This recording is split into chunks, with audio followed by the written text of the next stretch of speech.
మహిళలకు ఉచిత బస్సు వచ్చింది. సిలిండర్ రాయితీ పైన సిలిండర్ వచ్చింది. పేదలకు విద్యుత్ వారు చెప్పినట్టు 200 యూనిట్ల వరకు లోపు ఉన్న విద్యుత్తు ప్రజలకు ఇచ్చినాం. తర్వాత రైతు రుణమాఫీ 18,000 రైతు కుటుంబాలకు రుణమాఫీ 2 లక్షలు జరిగిపోయింది. మిగిలిన త్వరలో చేస్తున్నాం. ఈ విషయ 50,000 ఉద్యోగాలు భర్తీ చేసినాం కాబట్టి విజయోత్సవాలు చేస్తామని వారు అంటున్నారు. నేను ఏమంటున్నా బుచ్చాల, ఎంతమందికి ఎన్ని లక్షల మందికి ఫ్రీ కరెంట్ ఇస్తుండ్రో మీ దగ్గర లెక్క ఉందా? ఒకటి ఉచిత బస్సు కింద ఉచిత బస్సు ఒకటి సక్సెస్ చేసినాం అనేసి మీరు అనుకుంటుండ్రు. కర్ణాటకలో డిప్యూటీ సీఎం ఏమంటుండు? డిప్యూటీ సీఎం నిన్న ఏం మాట్లాడిండు? ఈ ఉచిత బస్ స్కీమ్ కింద శివకుమార్ గారు ఏమన్నాడు? పునరాలోచిస్తామని చెప్పిండు. మల్లికార్జున గారికి ఏమంటుండ్రు? 5, 6, 7, 10 అని మీరు అడగోలుగా గ్యారంటీలు ఇవ్వకుండ్రి, రేపు పొద్దుగల మీ దగ్గర బడ్జెట్ లేకపోతే ఇరుక్కుపోయే ప్రమాదం ఉందని చెప్తుండ్రు.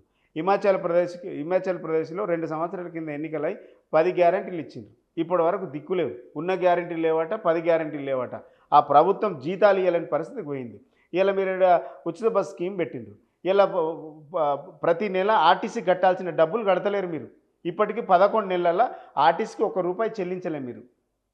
ఇలా రెగ్యులర్గా వెళ్ళేటువంటి బస్సుల కంటే ఆ బస్సులను తగ్గించిరు. మొగోళ్ళకే పరిస్థితులు లేదు. ఇలా నిజంగా మహిళల దగ్గరికి వెళ్ళి అడగండి. ఉచిత బస్సుల వల్ల నిజంగా మీకు ఏమైనా బెనిఫిట్ ఉందా అని అడగండి. అంటే ఉన్న బస్సులను తగ్గించిండ్రు.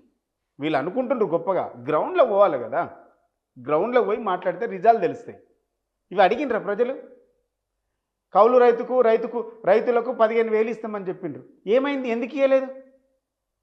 50,000 ఉద్యోగాలు ఇచ్చినామని మీరు చెప్పుకుంటుండ్రు కదా. అందులో 31,000 ఉద్యోగాలు మేము ఇచ్చినాయి, నోటిఫికేషన్లు ఇచ్చినాయి, మేము ఇచ్చినాయి. మిగిలిన ఉద్యోగాలకు కూడా నోటిఫికేషన్లు మేమే ఇచ్చినాం కదా. ఈ డిఎస్సి మేము ఇచ్చిన ఉద్యోగాలు కదా. ఎందుకు భర్తీ చేయాలి? అప్పుడు ఎన్నికల నోటిఫికేషన్ రావడం వల్ల, నేను లాస్ట్ టైం ఇంటర్వ్యూలో కూడా చెప్పిన, నేను ఎన్నికల నోటిఫికేషన్ రావడం వల్ల వాటిని మేము ఫిలప్ చేయలేకపోయినాం.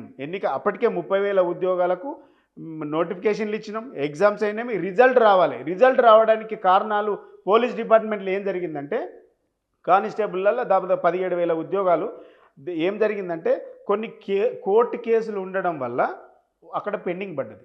ఎంబడే మీరు ఫిబ్రవరిలో ఇచ్చిండ్రు. మరి ఈ ఫిబ్రవరిలో ఒకవేళ మీరే 31,000 ఉద్యోగాలకు మీరు మీరు రాగానే వాళ్ళకు అపాయింట్మెంట్ లెటర్ ఇచ్చిండ్రు. నిజంగానే మీరు అపాయింట్మెంట్ లెటర్ ఇచ్చి లెటర్ ఇచ్చినాక మీరేమనుకుంటున్నారంటే, మేమే నోటిఫికేషన్లు ఇచ్చినాం, మేమే ఇంటర్వ్యూలు పెట్టినాం, మేమే పరీక్షలు కండక్ట్ చేసినామని అనుకుంటున్నారు. మీరు వచ్చింది డిసెంబర్ 7 తారీఖు, మీరు ఇచ్చింది ఫిబ్రవరి 14, 12కు మీరు అపాయింట్మెంట్ లెటర్ ఇచ్చిండ్రు. ఈ 2 నెలల్లో మీరు నోటిఫికేషన్ ఎప్పుడు ఇచ్చిండ్రు? ఎప్పుడు ఇంటర్వ్యూలు పెట్టిండ్రు? ఎప్పుడు పరీక్షలు పెట్టిండ్రు? ఎప్పుడు వాళ్ళకి పట్టాలు ఇచ్చిండ్రు? ఎవరికి మోసం చేస్తుండ్రు? ఈ డిఎస్సి నోటిఫికేషన్ కూడా మేము ఇచ్చిన నోటిఫికేషనే కదా. మీరు కొత్తగా పెట్టినవి ఏంటి అంటున్నా? వాళ్ళు ఇచ్చినవి ఒక 1,000-1,200 ఉద్యోగాలు మాత్రమే కొత్త ఉద్యోగాలకు నోటిఫికేషను. మిగిలినవన్నీ కూడా గత ప్రభుత్వం నోటిఫికేషను, గత ప్రభుత్వములు ఇచ్చినటువంటి సెలెక్షన్ అయినటువంటి వాళ్ళనే వీళ్ళకు అపాయింట్మెంట్లు ఇచ్చారు. అంటే ఈ రాష్ట్ర ప్రభుత్వం అబద్ధాలతో బతుకుతుంది. ఈ అబద్ధాలు చెప్పుకుంటున్నందుకు విజయోత్సవాలా? అబద్ధాలతోని అధికారంకి వచ్చినందుకు విజయోత్సవాలా? రైతులను మోసం చేసినందుకు విజయోత్సవాలా? ఇలా రైతు కూలీలను రైతు కూలీకి 12,000 రైతు బంధు ఇస్తామని చెప్పిండ్రు. దానికోసం నెలకు ₹1,000 లెక్క 12 నెలలకు 12,000 ఇస్తామన్నారు. ₹1 వచ్చిందా వాళ్ళ బ్యాంక్ ఖాతాకు? 50 లక్షల మందికి రైతు కూలీలకు నెలకు ₹1,000 చొప్పున ఇస్తామని చెప్పి ఇచ్చిండ్రా? ఇవన్నీ మోసం చేసినందుకు విజయోత్సవాలా మీరు? దేనికి మీ విజయోత్సవం? ఇక్కడ మీరు ఇన్ని ఉద్యోగాలు భర్తీ చేసినామని, ఇన్ని నోటిఫికేషన్లు ఇచ్చినామని మీరు చెప్తే, నిరుద్యోగులు మీ పట్ల ఎందుకంత ఆగ్రహంతో ఉన్నట్లు? ఇప్పుడు వాళ్ళకి తెలిసింది కదా నిజం. ఇలా ఆనాడు మా మీద వ్యతిరేకత ఉన్నారు, నిజమే. ఇవాళ తిరుగుతున్నారు కదా. ఎవరు మోసం చేసిండ్రు? ఎవరి వల్ల అన్యాయం జరిగింది? ఇలా 55 జీవో వల్ల 29 జీవో తీయడం వల్ల ఎంత అన్యాయం జరుగుతుంది? ఇలా వాళ్ళ మీదనే పోయి మీరు ఆ రోజు ఏం చేసిండ్రు? రాహుల్ గాంధీని తీసుకొచ్చేమో మీరు చిక్కడపల్లి లైబ్రరీ దగ్గరికి వెళ్ళి ఆ రోజు మీరు విద్యార్థుల పక్షాన్ని నిలబడి. ఇలా రాహుల్ గాంధీ బేగంపేటకి వచ్చి బోయినపల్లి నుంచి ఎందుకు రిటర్న్ మారిపోయిండు? మరి నిరుద్యోగులను పిలిచి ఎందుకు మాట్లాడలేదు? అంటే నిరుద్యోగుల శాఖ ఢిల్లీకి తగిలింది. ఇలా నిరుద్యోగుల శాఖ ఢిల్లీకి తగిలింది కాబట్టి ఇలా నిరుద్యోగులతో మాట్లాడే పరిస్థితి కాంగ్రెస్ ప్రభుత్వానికి ఉందా? నిరుద్యోగులను నట్టేట ముంచింది కదా కాంగ్రెస్ ప్రభుత్వం. ఇలా అధికారంలో రావడానికి ముందు వాళ్ళకి చెప్పినటువంటి కథలు అన్నీ విన్నారు కదా. ఒక ఇద్దరు ముగ్గురిని పిలిచి అశోక్ నగర్ చివరస్తకి వెళ్ళి, లేకుంటే అక్కడ ఉన్నటువంటి ఇన్స్టిట్యూట్ కోచింగ్ సెంటర్లకి వెళ్ళి మీరు ఒక ఇద్దరు ముగ్గురు ఇంటర్వ్యూ చేయండి. కాంగ్రెస్ పార్టీ ఇచ్చినటువంటి మాట కట్టుబడి ఉందా? 2 లక్షల ఉద్యోగాలు ఇస్తామని చెప్పి క్యాలెండర్ అనౌన్స్ చేసిండ్రు. 2 లక్షల ఉద్యోగాలు ఇస్తామని క్యాలెండర్ అనౌన్స్ చేసి 11 నెలలు అయిపోయింది. 336 రోజులు అయిపోయింది. ఇంకా మిగిలిన 20 రోజులు ఉంది. ఈ 20 రోజులల్లా డిసెంబర్ 7 తారీఖు రావడానికి 20 రోజులు ఉంది. ఇంకా ఈ 25 రోజులల్లా మీరు ఏం చేస్తారు?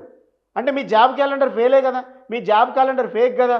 అన్ని రైతులందరికీ ఏం చెప్పిండు? అన్ని పంటలకు 300 నుంచి 500 బోనస్ ఇస్తామని చెప్పిండ్రు. బోనస్ ఇచ్చిండ్రా? బోనస్ బోగస్ అయింది కదా. సన్నవడ్లకు బోనస్ ఇస్తామా 500 అని అన్నారు. ఇలా మీరు అప్పుడేమో అన్ని పంటలకు 300 నుంచి 500 బోనస్ ఇస్తామని చెప్పిండ్రు. వీళ్ళు ఏం చేసిండ్రు? సన్నవడ్లకే సన్న రకం మాత్రమే బోనస్ ఇస్తామని చెప్పిండ్రు. ఒక సన్నాలు అంటే ఎవరు వేసుకుంటారు? కూర్చొన్న తెలంగాణలో వండేటి అన్నీ కూడా దొడ్డు వడ్లే. ఎవరైనా ఇండ్లళ్ళ కోసము ఇంటి మందం తినడానికి కోసం మాత్రమే సన్నవడ్లు వేసుకుంటారు. సన్నవడ్లు ఎవరు వేసుకోరు, ఎందుకంటే వాటికి ఎక్కువ రావు, దిగుబడి అంటే గిన్ని తప్పులు ఉన్నాయి కాంగ్రెస్ పార్టీ.